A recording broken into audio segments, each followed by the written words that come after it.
বাণিজ্যের সুযোগ মহাকাশেও গবেষণার পাশাপাশি তাই সেই বাজারে একচেটিয়া রাজত্ব কায়েম করতে মরিয়া ভারত। প্রথমে চন্দ্রযান, তারপরে মঙ্গলযান, মহাকাশে একের পর এক নয়া ইতিহাস রচনা করেছে ভারত। কিন্তু সাফল্যের সেই আনন্দের মাঝেও বিঁধেছিল কাঁটা। প্রশ্ন উঠেছিল, ভারতের মতো তৃতীয় বিশ্বের দেশের পক্ষে ব্যয়বহুল এমন প্রকল্প কি বিলাসিতা নয়? ইসরো সূত্রে খবর, এবারের অভিযানের অর্ধেক খরচই উঠে আসছে বিদেশ থেকে। ইসরো চেয়ারম্যান এস কিরণ কুমার জানিয়েছেন, আমরা আমাদের ক্ষমতা সদ্ব্যবহার করতে চাই। PSLV C-37 এর বহন ক্ষমতা ১,৫০০ কেজি।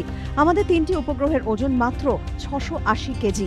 বাকি জায়গায় তাই আমরা নিয়ে যাচ্ছি ১০১টি বিদেশি উপগ্রহ, যা থেকে অভিযানের প্রায় অর্ধেক খরচ উঠে আসবে। ইসরো সূত্রে খবর, প্রস্তুতি চলছে মঙ্গলযান ২ পাঠানোর।